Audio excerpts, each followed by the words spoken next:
going to be in Ruth chapter 1. Would you raise your hand if you don't have a Bible? Somebody will bring one around to you. Mike's on it. Thanks, Mike. And as you get there, would you stand for the reading of God's word? We'll be in Ruth chapter 1.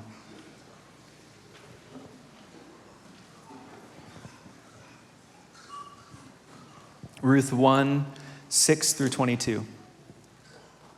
When Naomi heard in Moab that the Lord had come to the aid of his people by providing food for them, she and her daughters-in-law prepared to return home from there.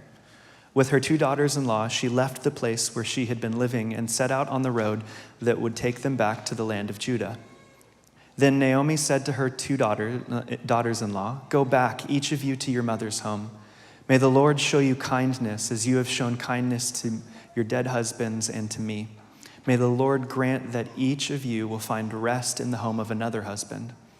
Then she kissed them goodbye, and they wept aloud and said to her, "We will go back with you to your people." But Naomi said, "Return home, my daughters. Why would you come with me? Am I going to have any more sons who could become your husbands?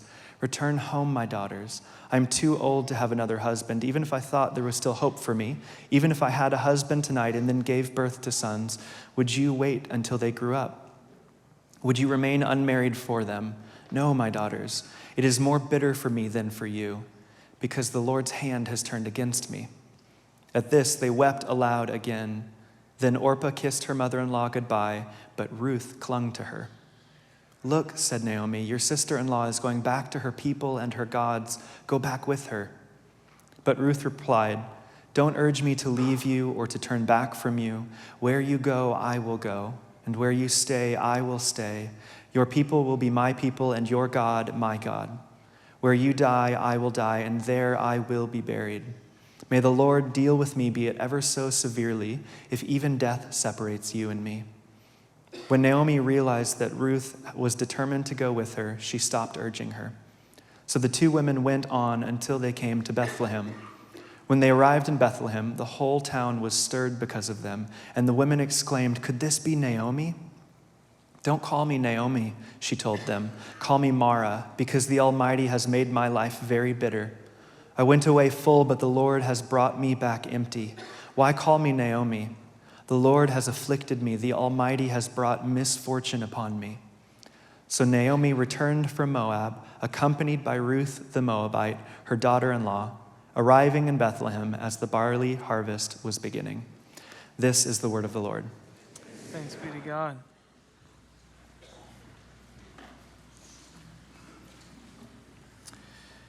It was Saturday, Memorial Day weekend several years back. I remember driving back from the city upstate where my family had rented a cabin with some friends to enjoy the long weekend.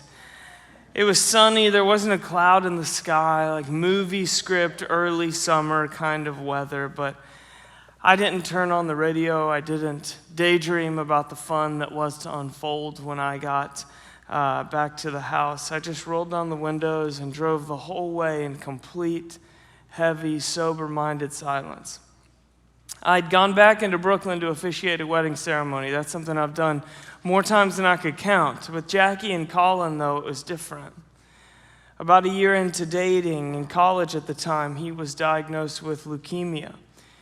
It advanced quickly and brutally, and when they asked me if I would officiate their wedding ceremony, they explained that he only had an estimated 6 to 12 months left. Around a year later, on a Sunday morning, I held Jackie as she wept, widowed at 28. I've endured losing friends. I've endured losing friends to terminal illness, to automobile accident, to brain aneurysm, to suicide more than once. And being a pastor, it's not sanitized my life of this world's chaos, it's just brought me nearer to it. Funerals for the old and the young, broken vows and fractured marriages, drug overdoses, miscarriages, addictions, regret, and death in nearly every imaginable variety. Being a pastor means you get closer to people and their joys and their celebrations. And it means you get closer to people and their tragedies and their sorrows. And sometimes both in a single life. And alongside Jackie, I shared tears of joy next to her at her wedding and tears of sorrow just a number of months later at her grief. Suffering is one of the primary things that drives people to God. Like some unwelcome intrusion interrupts an otherwise blissful life, and then the disorientation of death or addiction or abuse, suffering in some variety sends me in search for answers to ultimate questions that until now I could defer, questions that ultimately lead to loving encounter. And maybe just as often, suffering drives people away from God. For some, suffering is where they go looking for God and find Him. For others, suffering is where they look hardest for God and find Him most difficult to find. Suffering intrudes into my life, and it drives this wedge between my belief and my experience, when suddenly the story I believe is very hard to square with the story that I find myself actually living. And that leaves me feeling lost in precisely the place where I once felt found. But perhaps most puzzling of all, suffering is a promise.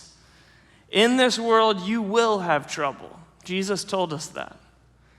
How we respond to suffering, the story that we tell ourselves, the habits that we engage to make our way through, the company that we pull in or push away in the face of it, how we respond to suffering will profoundly influence what we believe and who we become. Now, Ruth is the story of the whole Bible in 4 chapters and 3 characters. A week ago, we set the stage, just looking at the first 5 verses. If Ruth was a theatrical performance, the crowd hushed, the curtains pulled back, the lights illuminated the stage, and we took a look at the tragic set where this story opens, one of natural disaster, national crisis, and personal loss. A couple of years ago, the film Women Talking made a surprise run from only playing in select niche theaters to coming a hair away from winning Best Picture at the Oscars. The script required a brilliant bit of screenwriting because the entire film takes place in a single room filled with women talking. It's pure dialogue. There's no action, but it is absolutely gripping because these women are victims who are debating between various responses to nearly identical circumstances of suffering. Ruth chapter 1 is women talking. It's almost entirely one conversation between 3 women who have been victimized by chaos, and they're now debating between different responses to nearly identical circumstances of suffering. It's pure dialogue. There's very little action in the first chapter, but it's also a brilliant, gripping bit of screenwriting because of the depth of this conversation. I mean, on one hand, these women are grappling with very specific issues to a highly particular set of circumstances, contextual to a foreign time and place. And at the same time, they're grappling with the existential human struggle that is common to every life at all times and in all places. They are processing suffering aloud with one another and their various responses to it. And how we respond to suffering will profoundly influence what we believe and who we become. So Ruth Act 1, the theology and psychology of suffering. I'll offer it to you in 4 scenes, and because that's kind of how I see the author offering it to us. Scene 1, Naomi's despair. So to summarize the first chunk of what we read just a moment ago, Naomi, after migrating with her husband and 2 sons to a bordering country due to famine, scraping by through hunger and finding a way to survive, assimilating to a new place and a new culture, and then losing her husband and both of her sons, all at tragically young ages, hears that the famine is over and God has begun to provide for his people. So she decides to go back home.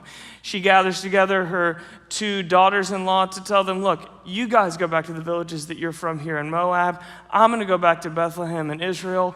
What an absolute cluster. My life is essentially over, but you're still young enough to piece it back together and try to start fresh. Ruth and Orpah then say, no way, there's no way that we're leaving you. And so Naomi launches into this longer case for why going their separate ways is definitely the right call. Now, there's a lot in her explanation that is highly particular to her time and culture. And so we need to be careful not to just read this story through a modern Western lens and draw our own conclusions from it, but to enter into the space from which it was told. She's not pushing Ruth and Orpah away here. She is probably compassionately acknowledging that she's not going to have any more children for them to marry, which was customary for the time. And secondly, therefore, they are much less likely to find a husband as immigrants in Israel than they are here in the land where they're natives. So there's this long goodbye, but it culminates in a very telling line. Look back with me at your Bibles now. I want to pick up reading in verse 12. Return home, my daughters. I'm too old to have another husband. Even if I thought there was still hope for me, even if I had a husband tonight and gave birth to sons, would you wait until they grew up? Would you remain unmarried for them? No, my daughters. It is more bitter. Now, the English bitter is the Hebrew mara. Hang on to that word. It is more bitter for me than for you because the Lord's hand has turned against me. Now, this is a key moment because up to this point, Naomi has been merely recounting the facts of the situation. Right? I'm no use to you. There's no foreseeable scenario where the three of us rebuild a family together, but you're young. Get back out there. I'm in a different spot. Way too old to rebuild a life. But then there's this phrase at the end where Naomi makes a turn that we all make in the midst of suffering. She goes from recounting her life's events to interpreting the meaning of those events. She goes from facts to poetry, from history to philosophy, from her suffering to God's role in her suffering. The Lord's hand has turned against me. Why would God allow a disease to interrupt a marriage that was just a year in? To snatch the life of someone in their mid-20s? So senseless. What kind of God creates a world where a brain aneurysm can just cut someone off with the snap of a finger? No accident, no diagnosis, no explanation, nothing. Just the lights went out for one and there's some cocktail of grief, confusion, and anger left with everyone that loved him. And where was God in the quiet desperation of a loved one that said nothing aloud until it finally spoke in the loudest, most tragic, and most final way possible? And how much prayer does it take to bring a child to full term? And why wouldn't God entrust a child to the two of us? G.K. Chesterton once said, the worst moment for the atheist is when he is really thankful and has nobody to thank. And that's true, but it's equally true that the worst moment for the Christian is when she's suffering. And the God that she spends so many breaths thanking, she now finds herself blaming. The role that we believe God to play in our suffering will dramatically influence how we experience hardship. Naomi's interpretation of her life's events is to define herself as cursed. Cursed meaning cut off from abundance. Life and life to the full is just not the hand that I've been divinely dealt, so she thinks. It's very Job-like.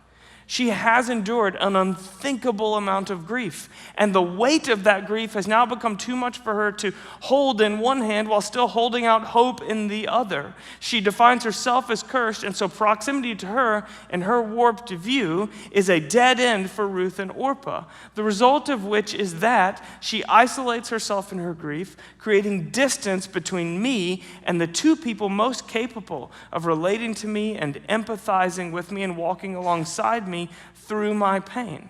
So I want to look at this response to grief through a theological, psychological, and relational lens. Theologically speaking, meaning what we believe. Theologically speaking, the first name mentioned in the entire story of Ruth is the name Elimelech, Naomi's late husband, which means my God is king. Now, we landed last week acknowledging that this name is both a paradox between our confession of faith and what actually happens in our lives, and it's also a promise for where this story is going and the story is going. Naomi's micro story and the meta story of human history. It's a promise for where both of those stories is going. The whole biblical story is one of Elimelech hope. The challenge of the biblical story is to stand in the midst of chaos and yet still hold out belief that in spite of it, my God is king.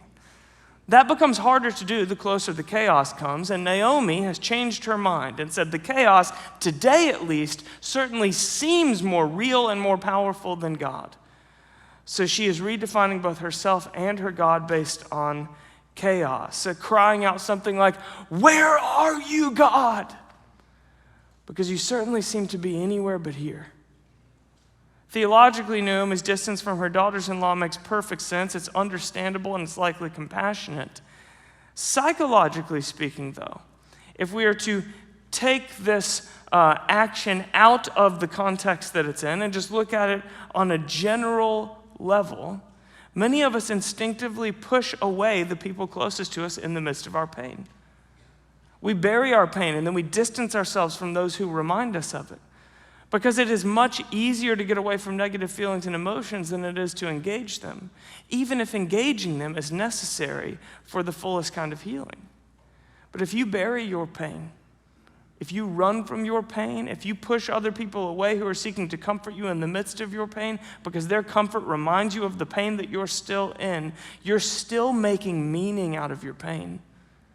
Right? You're still converting facts into poetry. You're still taking history and making it philosophy. You're not avoiding your pain. You're just making yourself ignorant of the meaning that you're making from it and the way that that pain defines you.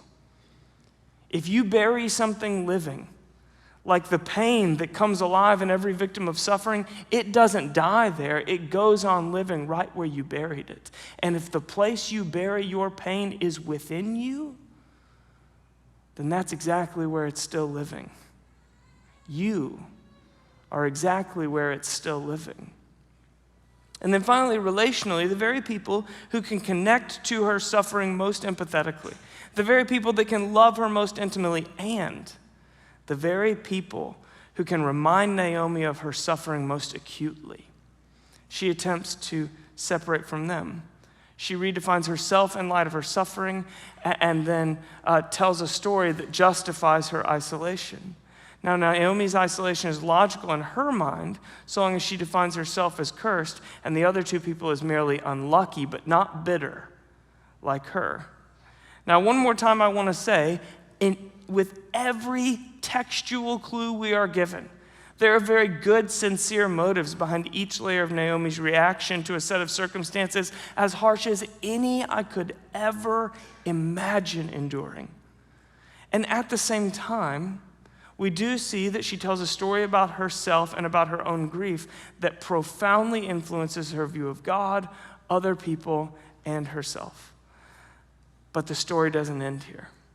Her story doesn't end here. It's just getting going. Scene 2, Ruth's hope. Now look back with me at your Bibles. I want to pick up exactly where we just left off, verse 14.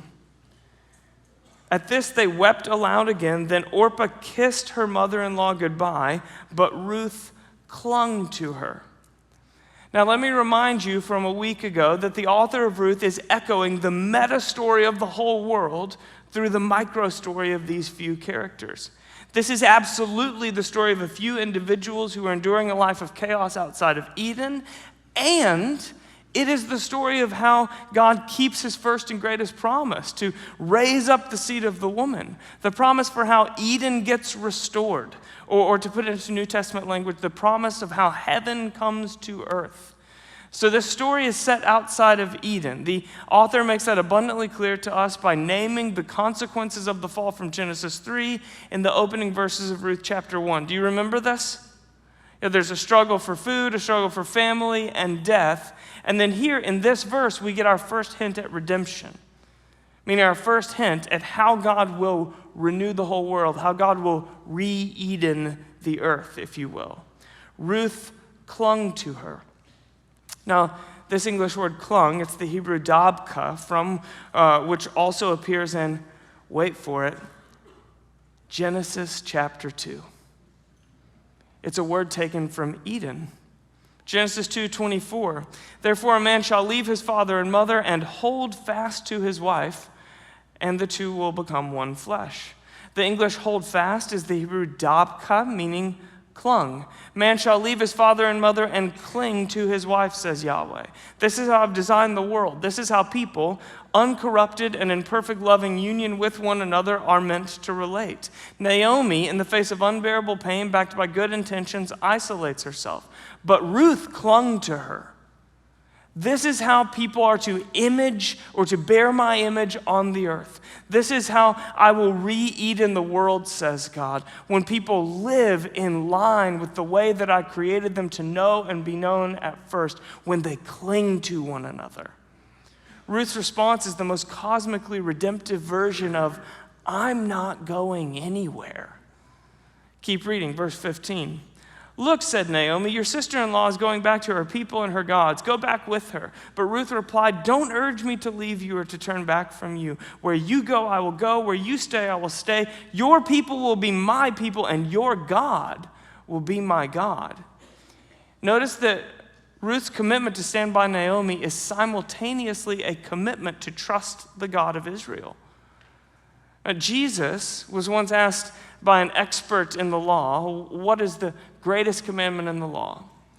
And his response is likely familiar to you. He says, love the Lord your God with all your heart, with all your soul, and with all your mind. This is the first and greatest commandment. And a second is like it. Love your neighbor as yourself. Jesus in this moment is joining together love for God and love for people, claiming that they are inseparable. You can't have one without the other. In fact, one of these lacking within you is evidence that your experience of the other is somewhat counterfeit. As the Apostle John would go on later to say, if anyone has material possessions and sees a brother or sister in need but has no pity on them, how can the love of God be in you? In other words, if your spirituality is not expressed by love for other people, that is evidence that you haven't quite experienced the love of God. True spiritual formation is always for the sake of others. One of the core pieces of evidence that practicing Sabbath and reading the scripture and praying and retreating into solitude and silence is actually having a transformative effect on my inner life is, am I increasingly growing into a person of other-centered sacrificial love? So in Ruth's response, we see the most cosmically redemptive version of, no, Naomi, I'm not going anywhere. And in verses 17 and 18, she goes on to make an oath of loyalty not only to Naomi, but to Yahweh. Her commitment to stand by Naomi is simultaneously a commitment to trust in the God that she's come to know through Naomi. A different interpretation of God's role in her story of suffering, then, produces a very different response to nearly identical circumstances. So let's return to that theological, psychological, and relational lens. Theologically, Ruth doesn't define herself as cursed or cast God in the role of curser. Instead, she clings to God in her suffering. Psychologically, she's not burying her pain. I mean, I certainly imagine that getting away from her mother-in-law would have been enticing on a purely psychological level. I mean, after all, Naomi is the enfleshment of Ruth's pain. She's the one who can remind her of her pain by her very presence. She's the one who, she sees the eyes of her husband every time she looks at her mother-in-law's face. She hears his laugh every time she hears her mother-in-law laugh. She's the one who can keep her most present to her pain. But Naomi is the very person that Ruth moves toward in her suffering in the midst of their shared suffering. Relationally, she doesn't just keep in touch with Naomi. She doesn't check in on her every once in a while. She clings to her. She becomes a living embodiment of the faithful love of God, even in the darkest circumstances and harshest suffering. You see, it's a case study and two very different responses to very similar suffering. Back to verse 14 one more time. At this they wept aloud. Then Orpah kissed her mother-in-law goodbye, but Ruth clung to her. So Orpah goes back home. This is the last time we see Orpah in the story. She exits stage right and doesn't return to the drama. A subtle theme that I don't want us to miss in the book of Ruth is this: not everyone gets woven into God's story of redemption. Orpah doesn't do anything wrong here per se, but Ruth does the greater thing. She does the kingdom thing. And that writes her in as a cast member to God's unfolding story of renewal. Orpah has the same invitation from God to cling to her mother-in-law, to walk into this incredible resurrection story. And she doesn't fly off the handle. She doesn't blame God. She doesn't accuse or demonize anybody. She just goes back home. She doesn't take the much more narrow but infinitely more redemptive road, and therefore she misses out on the majesty of God's redemption. The stunning reality of how God will redeem even pain this deep and order chaos this rampant, even bringing life from within it. She exits the story in the midst of the chaos, and that's tragic because resurrection is coming. Resurrection, though, is the reward of participation. It comes to those who remain present in their weakness to God's creative power, to those who are willing to stand holding out hope even in the face of chaos. But now I'm getting ahead of myself because we're not nearly there yet in the story. That's where this story is going, but Naomi hasn't quite hit bottom, not yet, and that comes first. Scene 3, forgotten. Ruth chapter 1, picking back up now in verse 19. So the two women went on until they came to Bethlehem. When they arrived in Bethlehem, the whole town was stirred because of them, and the women exclaimed, "Can this be Naomi?" All right, so Naomi's back in the small town that she grew up in after 10 years away, and everyone reacts like people do in a small town. They're surprised to see Naomi after she's been gone for so long, and they're probably particularly surprised to see her widowed and with a Moabite daughter-in-law. So a group of women get together to catch up. "Naomi, is it really you? Can this be Naomi?" Read on. "Don't call me Naomi," she told them. "Call me Mara." Now there it is again. The word I told you to hang on to, the Hebrew Mara, the English bitter. Why? "Don't call me Naomi," she told them. "Call me Mara, because the Almighty has made my life very bitter. I went away full, but the Lord has brought me back empty. Why call me Naomi? The Lord has afflicted me. The Almighty has brought misfortune upon me." Now there's two conclusions being drawn by Naomi here. One is that she renames herself. Name is identity in the Jewish understanding. Right? For the ancient Israelite, your name was more than just your parents' favorite collection of syllables in the several-month window you were born in 1983. Your name was a destiny that you were to live into. It was a one-word summary of your identity, your person. Naomi, if you'll recall from last Sunday, means delight. It's a synonym of Eden. Don't call me Eden. Don't call me delight. Call me bitter, because that's the destiny that I've been handed. That's the future I'm living into. That's the one-word summary of my person. Why? Because the Almighty has made my life very bitter.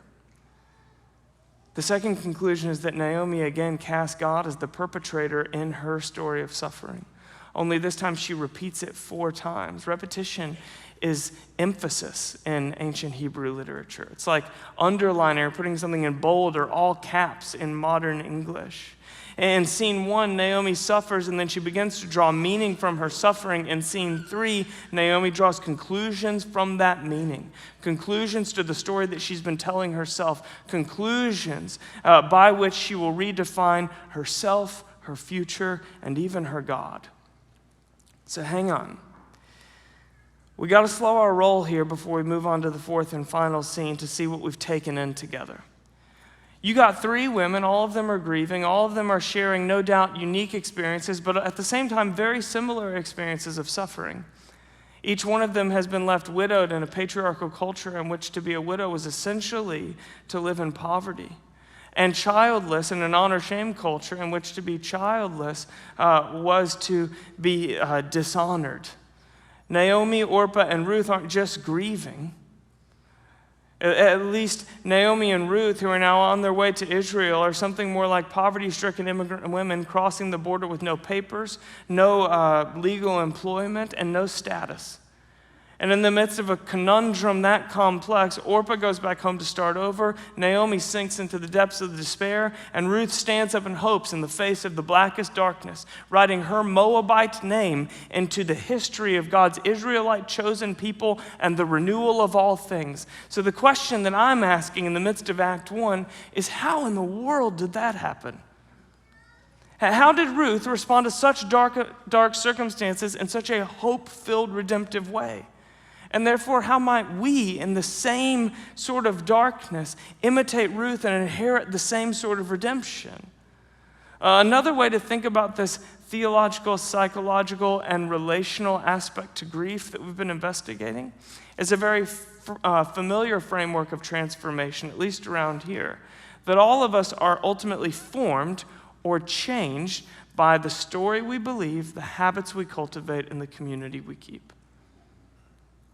We are changed by the story we believe, our theology, by the habits that we form, our psychology, and by the community that we keep, our relationships. So first, the story we believe. Human beings are fundamentally meaning-seeking creatures. We all tell ourselves stories that make sense of our lives. We take the disparate events of our lives and we fit them into some narrative that we're always writing in our heads. We need a plot to somehow make sense of what we're experiencing and piece it all together. And the greatest disturbance to our self-storytelling is suffering. Right? I was fitting the events of my life into a coherent plot that I was comfortable telling myself until my husband died in a car accident because a teenager ran a red light. Or until I walked out of a doctor's office with a diagnosis that I didn't see coming and it put me on my back. Until I miscarried at 20 weeks. Until she told me she was moving out, but I could still see the kids occasionally on the weekends. You see, this is why the psychologist David Benner writes, ultimately we need a meaning strong enough to make suffering sufferable. This is the crucial test of any life meaning. It has to help us live life. For it to do that, it has to help us cope with suffering. We began with Jesus' most eerie promise, in this world you will have trouble. How could Jesus feel so confident about that? Because of the story he believes. Because in the biblical story, God created Eden, this heaven on earth spot that is good in every sense of the word. Good, only good, and always good. God told one story and the serpent told another. Humanity believed the serpent, and the world that we know is the product of believing a lie. Why do we weep over caskets? Why in the world would a famine hang over Israel, producing starvation and hunger in an agrarian culture? Why would young men die, leaving behind, or a mom have to watch her children die while she's still living? Not because God willed any of that, but because the consequences of this lie are of the furthest reaching variety. Now, don't misunderstand me. I'm not saying that suffering is the direct result of any individual sin. What I am saying is that life outside of Eden has consequences. That death and sin have infected the very world that we live in, and that all suffering is a symptom of sin, the world we chose, not God, the world he created. In this world you will have trouble, Jesus told us, but that's not where Jesus stopped. But take heart. I have overcome the world. How did Jesus overcome the world? By his own suffering on the cross, which overpowered every trouble that you and I face, even death. Ultimately, we need a meaning strong enough to make suffering sufferable. Jesus and only Jesus offers us a conception of God who meets me in the midst of my suffering by suffering. Jesus makes a way through my suffering by his own suffering, and Jesus, therefore, makes suffering sufferable. Suffering was never a part of God's design. In fact, in the biblical story, we're told that every tear you shed is so precious to God that he will bend all of history to ensure that when your tears hit the ground, they fall like seeds replanting an Edenic world that he planted at first. Psalm 126, verse 5, those who sow with tears will reap with songs of joy. So how do we weep those kind of tears? The kind that somehow renew the world, that make the pain that I face in this life so precious to God that he won't just make it a part of redemption, but the key ingredient to redemption by the practice of lament. Lament is the prayerful practice of hope in the face of suffering.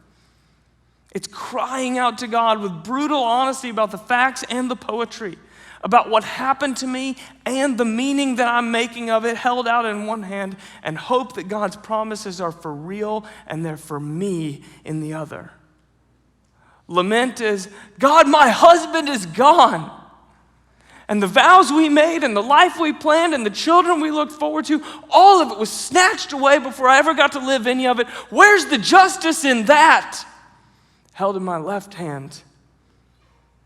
And in the face of chaos that dark, my God is king in the right hand. And that means that lament, for some of us, it's going to sound more like right-handed defiant hope, maybe from the natural verbal processor. But lament may sound like left-handed honest grief for the one tempted to stuff their feelings.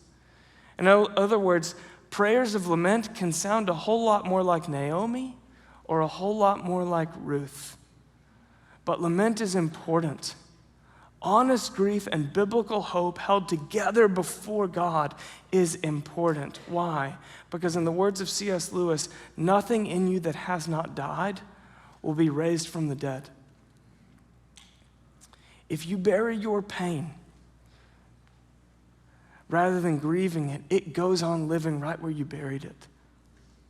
And if you buried it within you, then that means that pain is living where God wants to bring about resurrection life.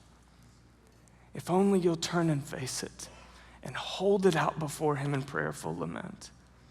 So there's the story we believe, but then also the habits we cultivate. The most deeply ingrained human habits and the hardest patterns for us to curb aren't personal habits, they're relational habits. In the world of psychology, this is agreed upon across the board in the field, and it's called attachment theory. We remember and store our earliest childhood experiences with our caregivers, not in our minds, but somewhere deeper, like in our emotions and our bodies, what psychologists term our implicit memory. You see, the human brain is always creating shortcuts. And that's a really, really good thing. It's why you can drive a car while having a conversation with someone in the passenger seat, rather than, having to lock in deep concentration on every lane change like you hopefully did when you were 15 and had just gotten your permit. Your brain creates relational shortcuts like this too, for your healing or for your harm. Over time, the experiences that you had as an infant with your primary guardian or guardians were chunked together in these little shortcuts that the brain makes, piecing together what is safe and what is unsafe. The patterns that we experience as children then create shortcuts in the brain that go on to inform how we experience all relationships today. Meaning there's shortcuts in your brain that determine how you relate to yourself, how you think about yourself, how you relate to other people instinctively, and even how you think about and relate to God instinctively. We all have unique attachment patterns and unique attachment styles because we've all had unique stories. We've all been hurt and healed in unique ways. But over time, psychologists have managed to break attachment styles into 4 major categories. And without going into a full explanation of psychological attachment theory for our purposes today, I simply want to point out that healthy human attachment, healthy human relationship is called secure attachment. Dr. Todd Hall, who's a clinical psychologist and a follower of Jesus, he says, to be securely attached means that you are spoken for by your attachment figures. Secure attachment means someone in this world has signed up to look out for you, to always be for you.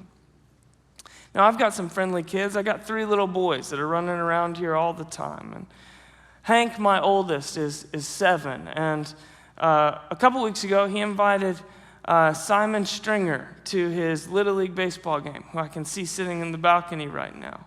He really looks up to Simon. He admires Simon, so he wanted to have him there at his game. He checked with me about 12 times before the game if Simon was definitely coming, and I just kept guaranteeing it, although I wasn't entirely sure. And then we get to the game, and Hank's definitely looking for Simon in the bleachers, far more than he's looking for me or anything like that. But then last night, Hank woke up in the middle of the night with a stomach bug. And there wasn't a single time he asked if Simon could come over and take care of him. Right? Because when he's hurting, Or when my youngest Amos bumps his head, he will run right past every one of you looking for just one of two faces, right? Mine or Kirsten's. Why is that?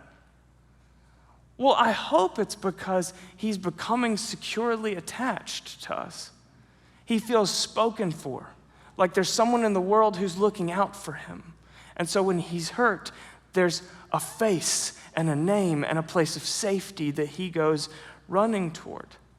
Your attachment style, which you learned unconsciously, probably before you even had a conscious memory, is the most deeply ingrained set of habits you've got. You're pretty much stuck with whatever zone of safety you learned first, and wherever you run and however you protect yourself as a result. It's kind of unfair, to be completely honest. But check this out. John Bowlby, who's the founder of attachment theory, has observed that people who attend or are attached to thick communities, meaning people that really weave themselves into a deep relational network in a school or college or work group or church, can have their attachment patterns rewritten as adults in community. When someone within a community loves us securely in a defining moment of our lives, the relational experience can then be so formative that it actually rewrites or records over the damaging relational experience that deformed us. The human brain's deepest, most ingrained shortcuts cannot be rewritten by learning or meditation or individual practice, but they can be rewritten relationally in community in the midst of suffering. Dr. Paul Brand, who spent his life treating leprosy patients in Vellore, India, tells the story of a patient named John. John had a very advanced case of leprosy, which had attacked his face, deforming his appearance very severely, making it impossible for him to smile. And as a result, he had a horrible time socially, and he would regularly be avoided or clearly scare people. Dr. Brand's clinic did amazing things to serve John. They cared for his condition with so much compassion that through their care, he even became a follower of Jesus. It was incredible, but it all happened in the protective shelter of this one clinic. And so when John then shared with Dr. Brand that he wanted to attend the local church, Dr. Brand was immediately concerned because he could control John's environment to some extent in the clinic, but outside, even at church, he couldn't protect him, particularly because this was still at a time in history when there was a pretty widespread rumor that leprosy is both terminal and it's highly contagious. And so Dr. Brand called the church, he spoke to the pastor, he described John's condition, he assured him that his illness wasn't contagious, and he wanted the pastor's assurance that it wouldn't scare people or he wouldn't be asked to leave the church or something like that.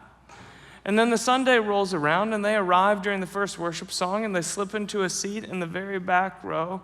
And Dr. Brand is feeling the anxiety that John must be feeling as he steps into public, the place where he's been shamed so much for the first time in a long time. And eventually this man who is a few rows ahead of them turns around to pick up something from his seat and looks up and meets eyes with John. And Paul Brand's heart just starts beating faster because this is it. This is the defining moment. This is the I can't control this anymore experience. And that man smiles at John and pats the seat next to him and waves him forward, like inviting him to sit with him. And John, kind of surprised, starts slipping out of his seat to move forward. And Dr. Brand just starts weeping, praying prayers of gratitude for God, or to God. And that's it. That's an experience. It's a small first step experience of what needs to be a repeated experience in community that is powerful enough to rewrite, to record over the deformation that John has experienced that taught him what's safe and unsafe in a dysfunctional way. And here is where the habits that we cultivate dovetail into the community that we keep. We practice trusting God deepest by trusting God's people in the midst of vulnerability, which means risking pain. But you're already hurting. And it also means risking healing. Psychologist Kurt Thompson says that communities that can heal our deeply ingrained neural habits are ones in which over time we are seen, soothed, safe, and secure.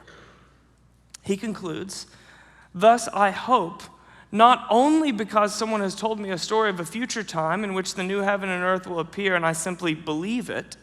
In the face of suffering, belief of that type is not enough to sustain hope. Instead, I hope because I've been formed in it by practicing being loved and loving others in ways I can remember, and remember in embodied form. Thereby I imagine a future of which these memories are a foretaste." You see, what he's saying is that hope in the face of suffering comes from those who have practiced hope in community when the pressure's off. Those who have cultivated a community where they feel seen, soothed, safe, and secure. Everyone wants to be a part of a community like that. But are you doing your part to cultivate it? Are you allowing yourself to be truly seen? Are you uncovering your wounds honestly before others so that they can be soothed? Are you taking the risk of vulnerability to be sheltered in the safety of another, also that you might learn to live securely attached to God in an outside of Eden chaotic world? And all that brings us to scene 4, remembered. So turn in your Bibles ahead in the story now. I want to end where we ended a week ago. Ruth chapter 4, verse 16, the very last line of dialogue in the whole drama. "Then Naomi took the child in her arms and cared for him. The women living there said, 'Naomi has a son.' And they named him Oved. He was the father of Jesse, the father of David." Now here we are again at the very place we ended last week, the final scene, the last line of dialogue just before the curtain drops. And the last thing that we hear is these women living there saying, "Naomi has a son."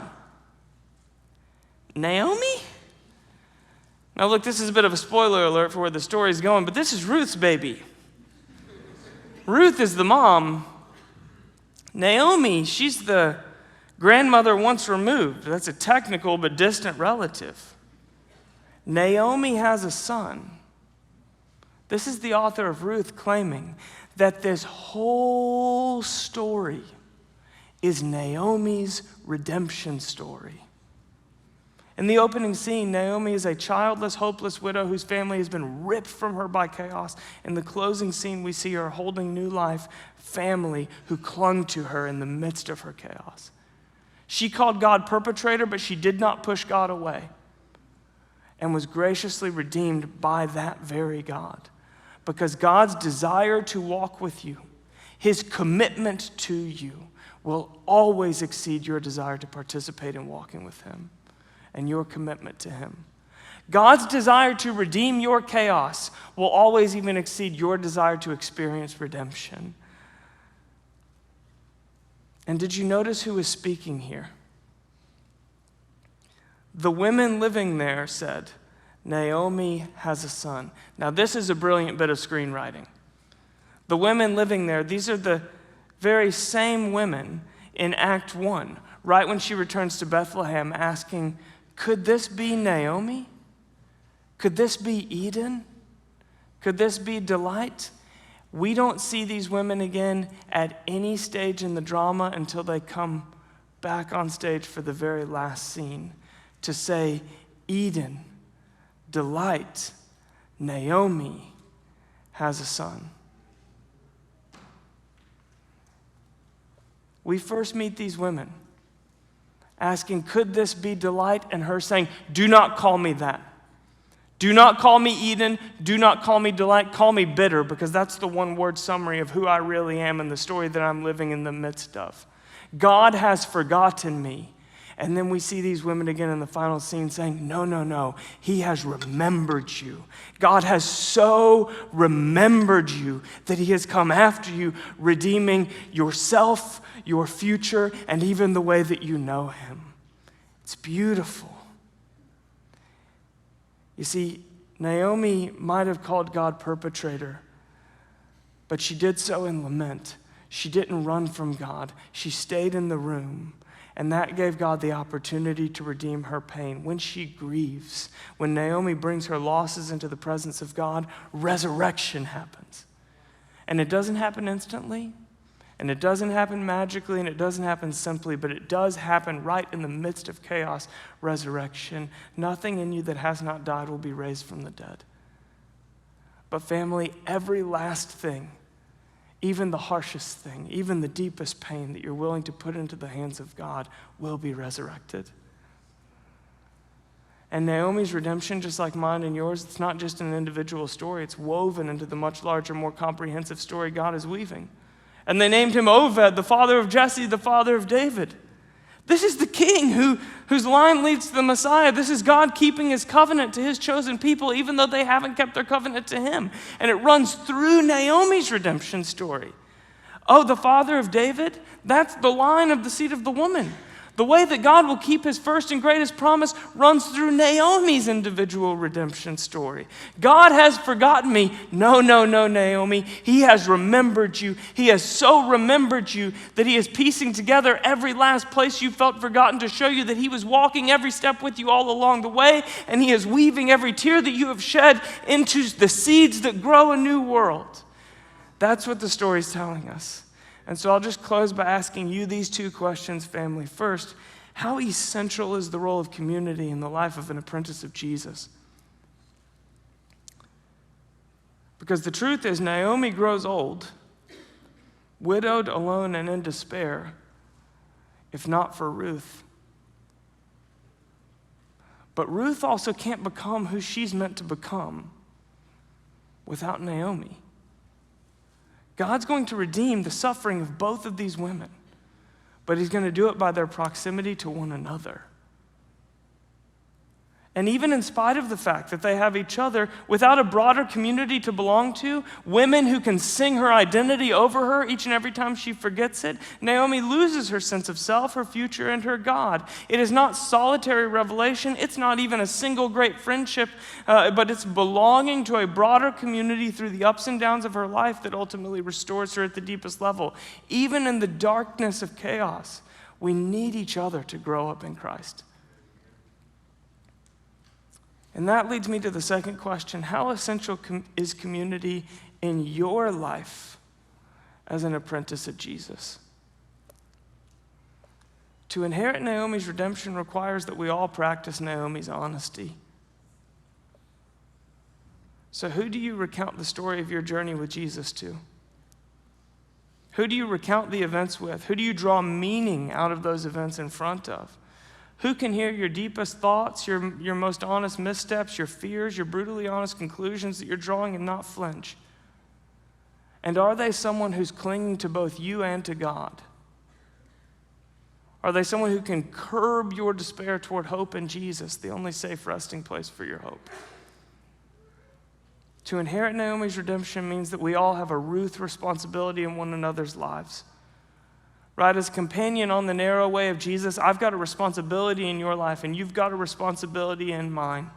I must stay awake and captivated to your unfolding redemption story, which is a unique redemption story, one unlike God has ever written in any life before yours. And you've got to stay awake in mine, because you know what?